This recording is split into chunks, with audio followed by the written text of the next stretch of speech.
The rain had already turned the Portland streets glossy by the time Ethan Miller pulled into the driveway. His headlights cut through the wet darkness, catching the trembling reflection of maple leaves scattered across the pavement. It was almost midnight. He'd driven straight from the airport, exhausted from the 3-day conference in Denver, longing for nothing more than a shower and the familiar warmth of home. But the moment he opened the front door, a thin unease curled through him. The house felt different, quiet, too still, as if someone had exhaled and never breathed back in. Claire always left a small lamp on in the living room when he traveled. Tonight it was off. He set his suitcase down softly, listening. The refrigerator hummed. A floorboard settled. Upstairs, the faint sound of water running in the bathroom came and went. "Claire," he called gently. No reply. He walked deeper into the house, noticing the faint smell first. Not perfume, not Claire's lavender lotion. Something sharper, musky, unfamiliar. A man's cologne lingering in the hallway as if someone had passed through minutes ago. His chest tightened, though he pushed the thought away. Travel always made him overly alert. Jet lag warped his senses. That had to be it. When he reached the foot of the stairs, Claire finally appeared at the top. Her hair was damp, tied hastily into a knot. She wore an oversized sweater he didn't recognize. Her eyes widened slightly when she saw him, as though she hadn't expected him home yet. "Ethan," she breathed. "You're early." He tried to smile. "Got an earlier flight. Thought I'd surprise you." She swallowed. "You did." Something in her voice wasn't quite right. He knew that tone, thin, cautious, like she was measuring each word. "Everything okay?" he asked. She nodded too quickly. "Yeah, just long day. I wasn't expecting—" "Give me a minute, okay?" She disappeared back into the bathroom before he could respond. The door clicked shut. Ethan stood there listening again. The running water resumed, too quickly after she'd just showered. It sounded like she was filling time, not bathing. He shook off the suspicion. Marriage wasn't supposed to be a detective's job. Claire had always been private, always guarded when she was stressed. He'd learned to give her space. Still, the cologne. He walked toward the living room and noticed something else. The throw blanket Claire always used while watching TV was draped messily over the back of the couch. Not her style. She was meticulous, almost ritualistic about neatness. Then a phone buzzed, Claire's phone. It lit up on the counter, screen facing up, a rarity. Claire usually placed it face down. A message preview flashed briefly before fading. Lucas. Ethan froze. Lucas, a name he'd heard many times. A co-worker Claire praised often, creative, ambitious, witty, a rising star at the firm. The phone buzzed again. Lucas, did he... Claire emerged suddenly from the staircase, landing. Ethan stepped away from the counter instinctively, but she had already seen the direction of his gaze. Her voice cracked slightly. "Please don't read anything. It's work stuff." "I didn't read anything," he said quietly, though the name echoed in his mind. She offered a smile that didn't reach her eyes. "Let's not do this tonight. You're tired." She leaned in to kiss him, her lips soft but cool, a kiss meant to distract. "Let me just clean up a bit," she whispered. "From what?" he asked. She froze just long enough for him to see the panic flicker across her expression. Then she recovered. "From the shower. I rushed." But he had been married to her for nearly 8 years. He knew the difference between embarrassment and fear. The rain outside intensified, rattling softly against the windows. In the silence that followed, something inside Ethan shifted. An awareness, a sense of standing at the edge of a cliff he didn't know he'd been approaching. He watched Claire's hands. They trembled slightly as she tucked a strand of hair behind her ear. Not from cold, from nerves. "I missed you," Ethan said, his voice steady but softer. Her eyes glistened. Not with warmth, something else, something heavier. "I missed you too." A half-truth, wrapped in a whole sadness. He moved past her, heading upstairs. Claire's breath caught, barely audible but real. As he reached the top, he glanced back down. Claire stood motionless at the bottom step, fingers clutching the railing, eyes filled with the kind of fear that wasn't about being caught, but about what might come next. He didn't know the details yet, didn't know the depth of what she was hiding. But Ethan sensed the truth waiting just below the surface. The house wasn't still because it was empty. It was still because something had happened in it, something Claire wasn't ready to say. and something Ethan was finally ready to see. In the early years, their marriage had felt like a quiet promise carved into the world. Ethan and Claire had met when they were both at 27, young enough to still believe in luck, old enough to recognize something real when it appeared. Portland had been warmer then, or maybe it was just the glow of beginnings. They lived in a small apartment overlooking the Willamette River, where mornings smelled like coffee and rain, and nights were spent on thrift store couches talking about the shape of their future. Claire used to dream aloud. She wanted to lead her own marketing team someday, create campaigns that felt alive, that made people believe in something. Ethan had simpler wants, a home that felt steady, a marriage built on the kind of honesty he'd grown up watching in his parents. He would listen to Claire's visions with a fondness that softened every hard edge in him. They were different, but in ways that complemented each other. Claire brought color, Ethan brought calm. Claire pushed forward, Ethan held steady. But life in their 30s unfolded in ways neither of them anticipated. After 4 years of marriage, Claire's promotion arrived, first to brand strategist, then to senior manager. The company was fast-paced, competitive, and relentlessly image-driven. Every campaign, every meeting, every launch demanded more hours, more energy, more performance. Claire met designers, photographers, influencers, people who lived on curated brightness, who spoke in bold statements and liked the thrill of being noticed. She thrived. At first, Ethan was proud of her. He celebrated her late nights, her exhausted sighs, her successes. He cooked dinner when she came home at 10. He listened when she vented about office politics. He told her she deserved every piece of recognition she received. But as months passed, something subtle shifted. The conversations changed. Claire talked less about ideas and more about impressions.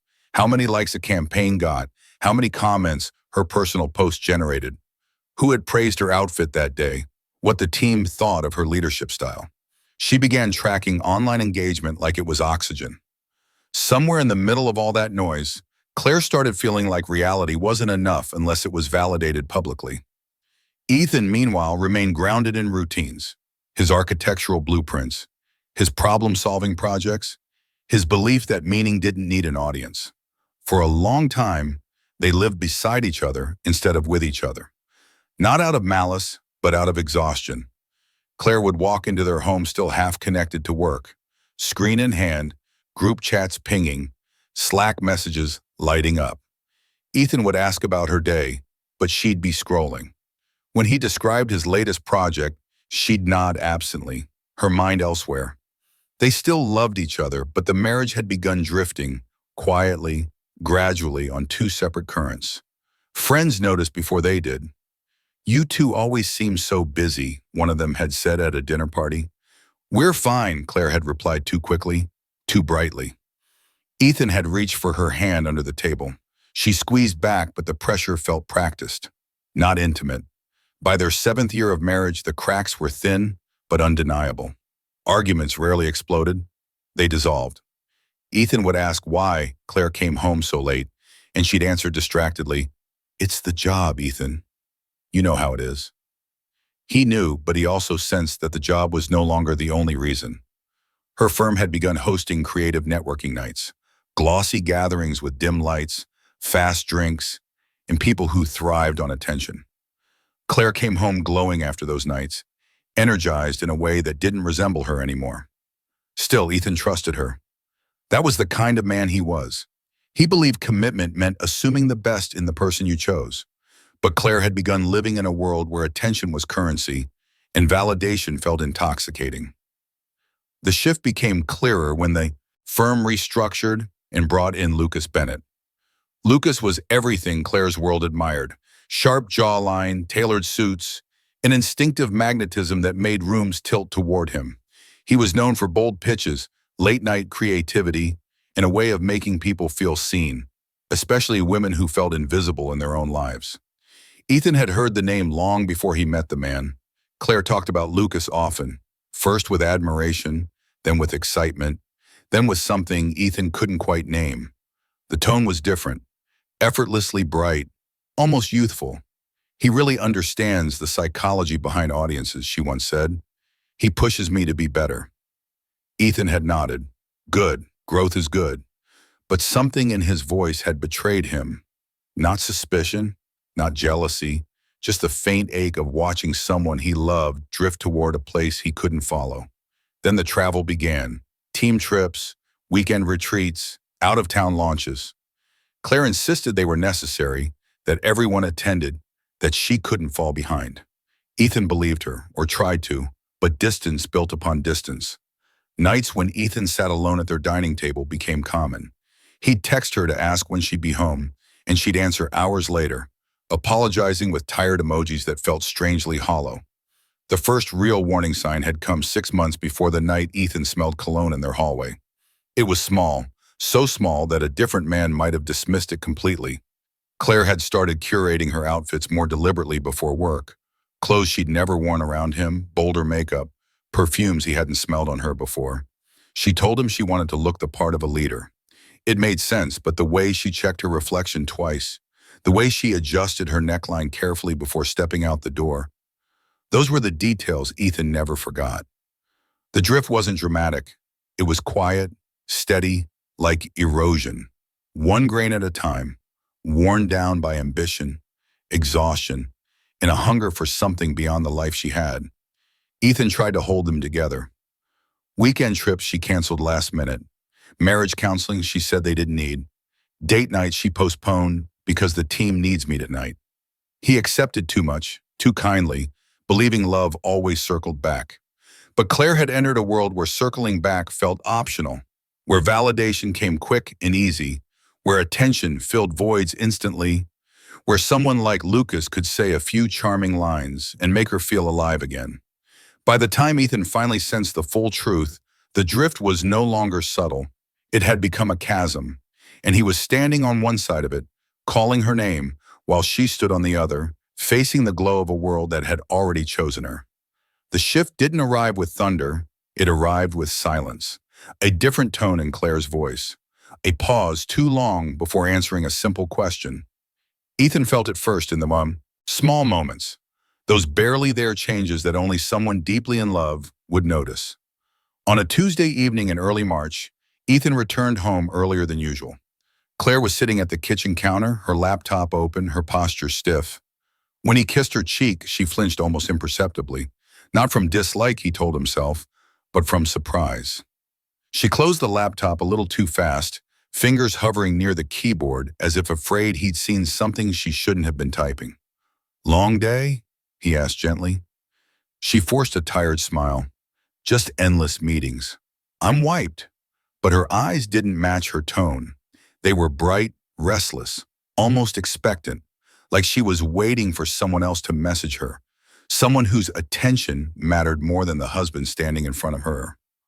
Her phone buzzed. Claire's shoulders tightened. She flipped the screen downward with a quick practice motion. You're not going to check that? Ethan asked softly. It can wait. The words were casual, too casual. For years, Claire had answered work messages immediately, always eager to stay ahead. But now she guarded her phone like it stored pieces of her she couldn't risk being seen. That night, Ethan lay beside her in bed long after she'd fallen asleep. Her breathing was steady, but her face was turned toward the nightstand where her phone rested beneath a book. A thin, electric glow pulsed from underneath, notifications lighting up the screen again and again. But Claire didn't stir. Whatever kept buzzing didn't need to be hidden while she slept. Only while she was awake, over the next few weeks, the distance widened in ways Ethan could no longer ignore. Claire started leaving early, too early, sometimes before dawn.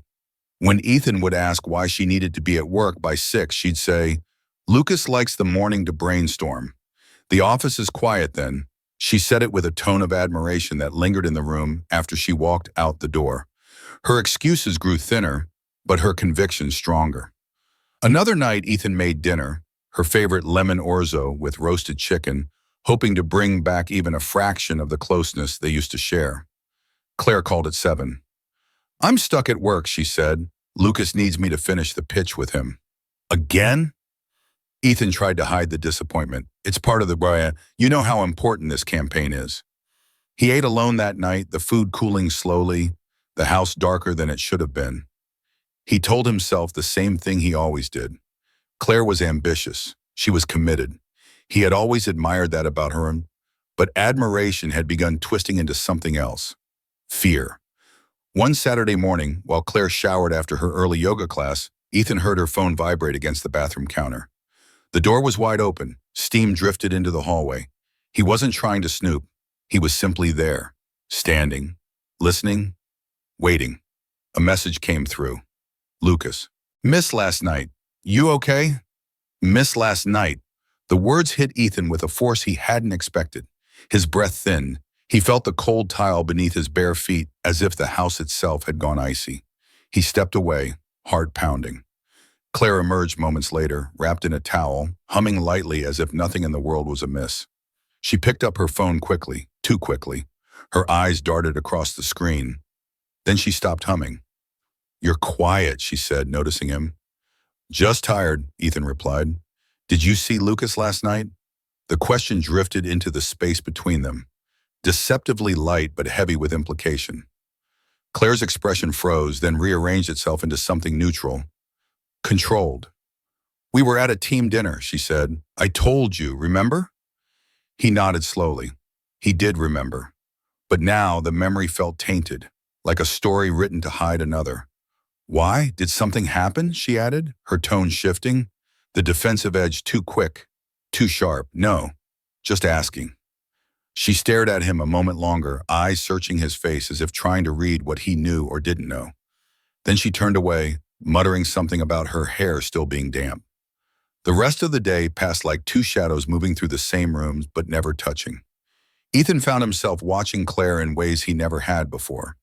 He noticed how she checked her reflection more often, how she angled herself toward natural light when taking photos for her social media. He noticed the new perfume, subtle yet seductive, something he'd never smelled on her skin in all their years together. He noticed the way she smiled down at her phone, soft, private, the kind of smile someone reserves for moments that matter.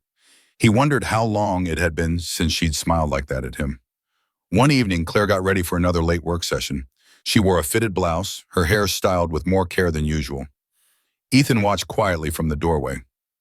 Is Lucas going to be there tonight? He asked. Claire froze mid-motion. Ethan, please don't start. I'm not starting anything. It's just a question. What are you implying? Her voice rose, not in anger but in fear. Fear of what he was noticing. Fear of what he might uncover. Ethan swallowed. You've been distracted. Distant. You barely talk to me anymore. I don't know how to reach you. That's not fair, Claire whispered, her expression cracking. Work is stressful. You know that. Why are you turning this into something it isn't? But the truth was right there, shimmering between them. The truth was in the late nights, the guarded phone, the way Claire mentioned Lucas with a light in her eyes she no longer had for Ethan. He didn't press further. Ethan wasn't a man who shouted or demanded. He carried pain quietly, letting it settle beneath his ribs where no one could see it. But it didn't stay quiet. Not anymore. Because as he watched Claire walk out the door that night, with perfume lingering in her body and her phone buzzing in her hand, Ethan realized that his intuition was no longer whispering. It was screaming, and denial could no longer drown it out. It happened on a Thursday, an ordinary day dressed like any other, except that ordinary days have a cruel way of carrying extraordinary truths. Ethan wasn't looking for anything. He never had. Despite the silences, the late nights, the mounting suspicion, he still believed in giving Claire the space she claimed she needed. Love, to him, had always meant trust woven into every corner of a life built together. But trust has a sound when it breaks. Quiet, brittle, unmistakable. Claire had rushed out that morning, leaving her work bag by the dining table. She'd forgotten her charger, a small detail she texted him about around noon. Can you drop it off later? She wrote. She added a heart emoji, one that felt strangely mechanical. Ethan agreed, but a meeting kept him from visiting her office. When he returned home that evening, the apartment felt strangely still. The early sunset cast faint orange light across the hardwood floor. Her work bag sat untouched exactly where she'd left it. He reached for it only to slip the charger inside. But when he opened the zipper, a folded set of papers caught his eye. At first, he told himself not to look. He wasn't the kind of man who invaded privacy, not even now, not even with the ache of every unanswered question pressing against his ribs. But then he saw the corner of a receipt peeking out. A hotel. Ethan's breath stilled. He didn't pull it out immediately. Instead, he sat down in the nearest chair, staring at the bag as though touching it might solidify the thing he'd been trying so desperately not to name. Finally, with trembling hands, he unfolded the paper. The hotel was downtown, an upscale place known for rooftop lounges and dimly lit rooms meant for secrecy. The date was from 2 weeks ago, a night Claire had told him she was staying late for campaign revisions. But it wasn't the receipt alone that changed him. It was the name attached to the room. Lucas Bennett. His pulse dropped into a slow, heavy thud. The room number was listed beneath Lucas's information. And just below that, a handwritten note scribbled by the receptionist. Additional guest checked in at 9:47 p.m. Claire Monroe. Every word felt like a blade dragging across his chest. He placed the receipt on the table carefully, as if handling something fragile, then noticed an envelope tucked beside it. Inside were printed emails. Screen captures Claire must have forwarded to herself. Intimate, not explicit, but the kind of messages that carry emotional nakedness. Can't stop thinking about last night. You make everything feel dangerous in the best way. Tell me you don't feel it too. And her replies, I shouldn't, but I do. I don't know how to stop this. He trusts me, Lucas. I feel guilty and alive. Ethan closed his eyes, but the words burned. Behind them, Aliham. That was the one that hurt, as if life with him had been a slow suffocation. The front door opened. Claire stepped inside, exhausted, carrying the tension of someone who lived in 2 different worlds and was terrified of being discovered. She froze when she saw Ethan sitting at the table. Then her gaze followed his, landing on her open work bag, the papers spread before him. Her face went pale. Ethan, she whispered, voice cracking on the second syllable. Please, just let me explain. But there was nothing left to explain. Everything that needed to be said was already on the table. He didn't raise his voice. He didn't curse or accuse. His pain ran too deep for noise. How long? He asked quietly. Claire's breath broke. She took a small step toward him, then stopped, as if unsure whether she was allowed near him anymore. 3 months, she whispered, her jaw trembling. It wasn't supposed to happen. I didn't plan any of it. Ethan stared at her, not at her body, not at her clothes, not even at her face. He looked at her eyes, the eyes he'd trusted for nearly a decade, the eyes that now wouldn't hold his. Was it, he swallowed, was it emotional? Physical? Both, she said, the word escaping like a confession she could no longer contain. Ethan, please, listen. I made a mistake. I was stressed, lonely, overwhelmed. No. His voice was steady but hollow. You didn't make a mistake, Claire. You made a choice. Claire's knees seemed to weaken. She sat down across from him and buried her face in her hands. A broken sound escaped her.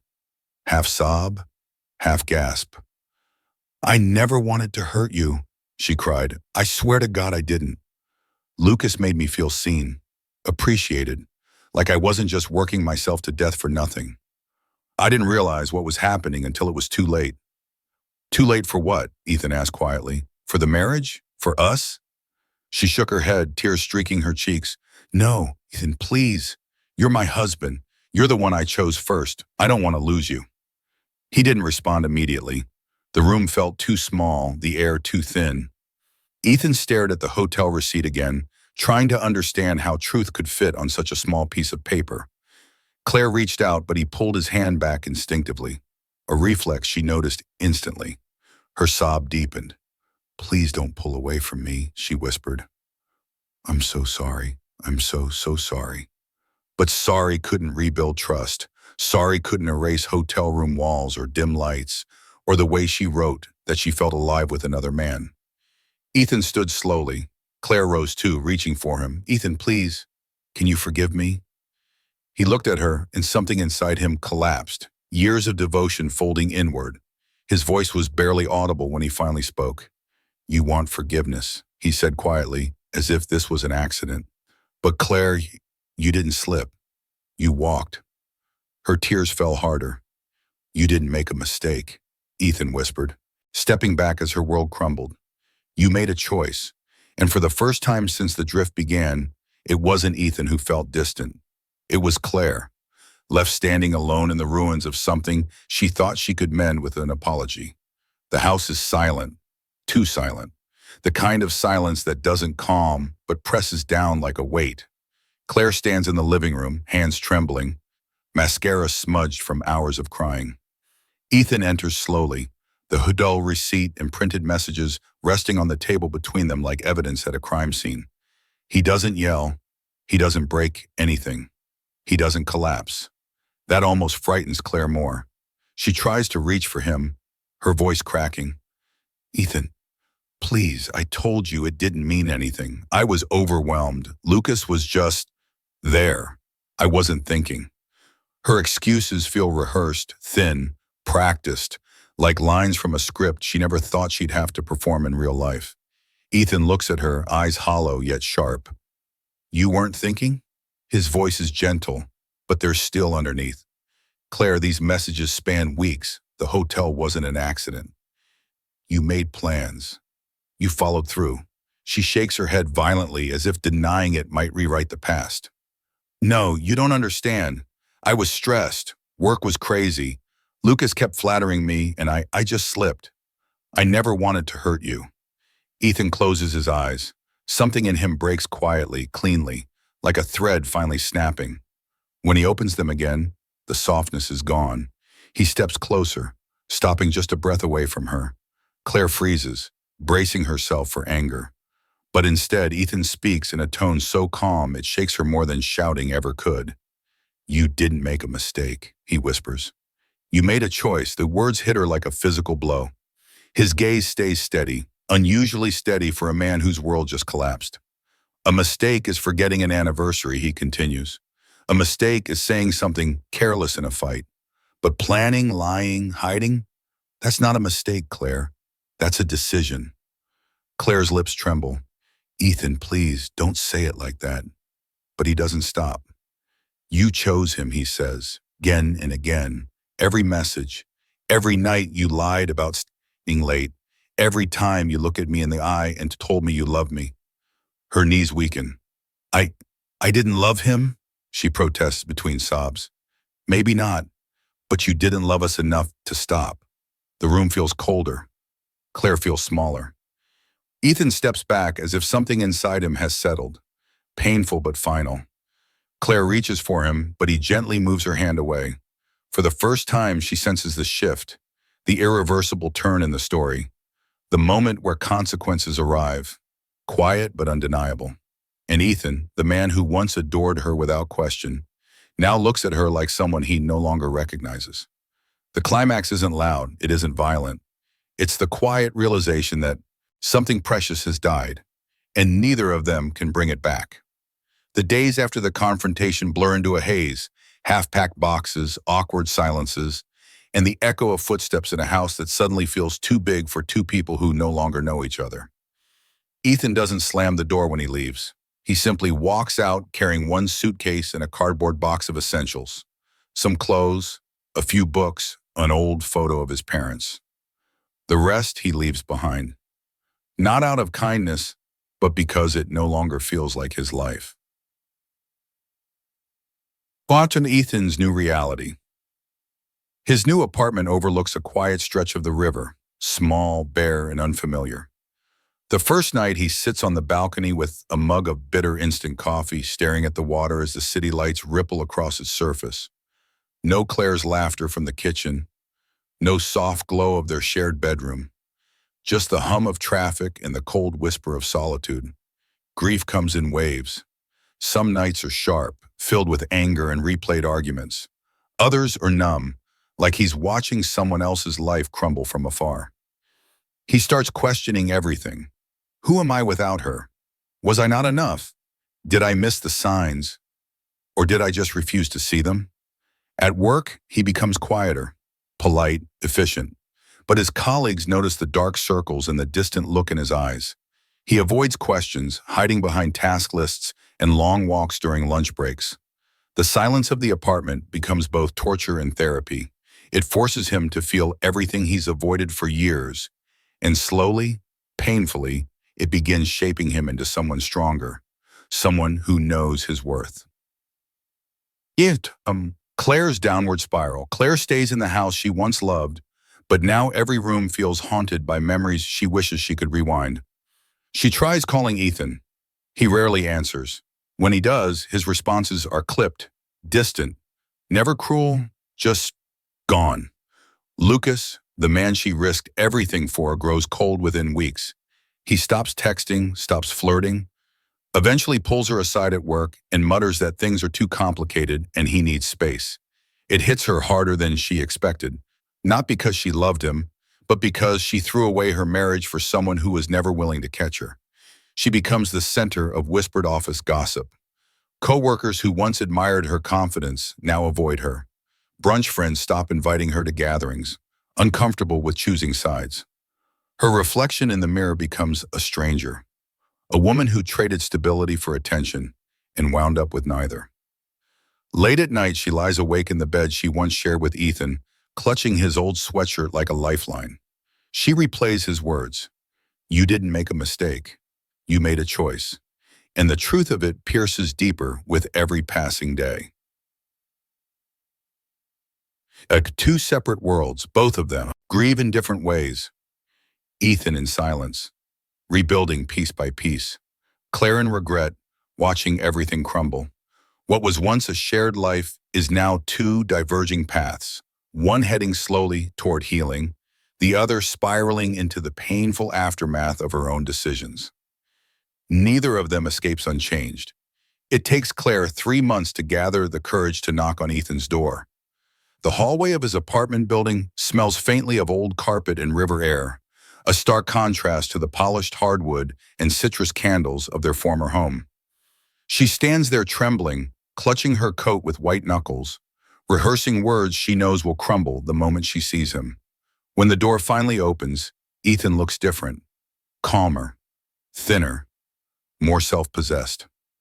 The pain that once darkened his eyes has settled into something quieter, an acceptance she never expected, and somehow that hurts her more than the anger she once feared. Ethan, her voice breaks. He steps aside politely, gesturing her in without warmth but without hostility. Inside, the apartment is simple, clean lines, soft lighting, books stacked neatly on the coffee table.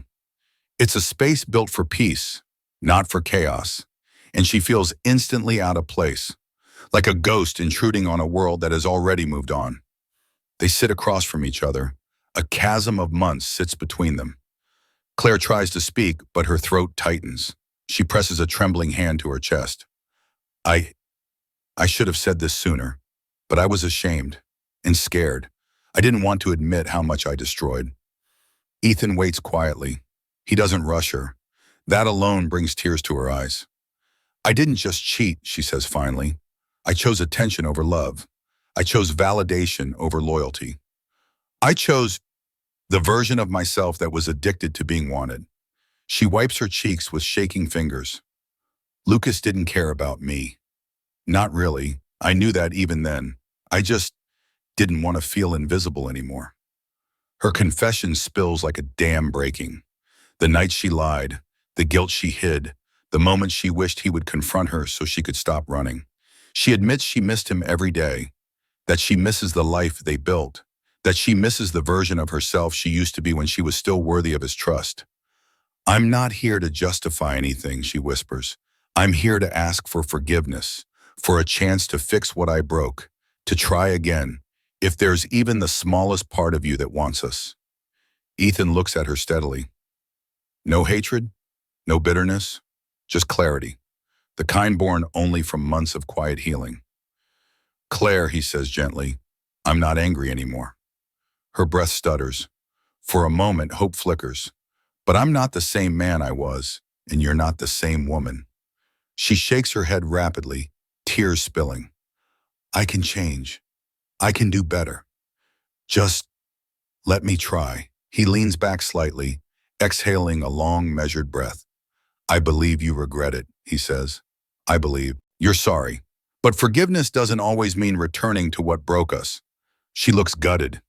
like the floor has opened under her feet. He continues, voice low but unwavering. We were drowning long before the affair. The cheating. It wasn't the beginning. It was the end. Silence swells between them. Heavy, irrevocable. Claire covers her face, sobbing into her hands. Ethan, please. I still love you. He doesn't look away. He doesn't flinch. But the finality in him is unmistakable. I loved you, he says softly. And maybe a part of me always will, but I'm not here to rebuild something that wasn't meant to last. When Claire finally lifts her eyes, she sees the truth she feared most. Ethan is no longer hers to lose. She already lost him the day she chose someone else. And now he stands before her, not vengeful, not broken, but free. Goodbye, Claire, he says quietly. Her tears fall onto his floor, marking the last place she will ever stand in his life. Ethan wakes before sunrise now, not because of anxiety or restless nights, but because the quiet morning has become his sanctuary. From his balcony, the river moves slowly beneath the pale light, carrying fragments of dawn across its surface like a reminder that time, no matter how heavy, always moves forward. Healing doesn't arrive as a dramatic revelation. It comes in small, steady moments. Making coffee without the bitterness of memory, choosing new books, taking long evening walks through the city streets, relearning the contours of his life without the shadow of betrayal. For the first time in years, the silence around him doesn't feel empty. It feels earned. At work, colleagues begin to notice the change. He smiles more, gentle, genuine smiles. He speaks with measured confidence, no longer shrinking under the weight of emotional exhaustion. When he looks in the mirror, he sees a man who survived something that could have shattered him, yet somehow found a deeper version of himself on the other side. He doesn't hate Claire. He doesn't wish her pain. He simply no longer carries her choices as a burden on his own shoulders. Forgiveness, he realizes, is not about absolving the past. It's about releasing the future. Months later, Ethan packs a small weekend bag and drives toward the coast. The ocean air is crisp, carrying the tang of salt and renewal. Standing on the shoreline, he watches waves collapse into soft foam, each one erasing its own mark without apology. He feels something loosen inside him, a tether snapping, a breath he didn't know he'd been holding. Behind him, miles away, Claire faces a different kind of morning. She wakes alone in the house that once echoed with warmth. Now it feels like a museum of choices she can't take back. The friends who once admired her success have grown distant, their neutrality slipping toward quiet judgment. At work, she keeps her head down, avoiding the places and faces that remind her of Lucas, whose absence became the final confirmation that she gambled her marriage on an illusion. Regret, she learns, isn't a moment. It's a life lived in the shadow of a decision. Some nights she rereads old photos of her and Ethan, weddings, road trips, small domestic joys. She clutches the images as if they could transport her back. But the truth is always the same. He didn't leave because she made a mistake. He left because she kept making choices that told him he wasn't chosen. In the quiet, she finally accepts it. Remorse is not redemption. Tears do not rebuild trust. And wanting someone back doesn't undo the things that drove them away. She whispers his name sometimes, not hoping to be answered, just needing to acknowledge what she lost. But Ethan does not return. Not out of cruelty, but because he has reached a place she no longer belongs. The story ends not with bitterness, but clarity. Ethan finds peace in the life he is rebuilding, steady, honest, and open to possibilities that were once hidden beneath years of emotional erosion. His journey is no longer defined by what was taken from him, but by what he has reclaimed: self-worth, stillness, and the quiet strength of choosing himself. Claire, left with the weight of her own decisions, carries the lesson forward. A reminder that love is not simply lost. Sometimes it is forfeited. And in separate worlds, under different skies, both of them move on. One toward healing, the other toward reckoning, each living the consequences of the choices they made.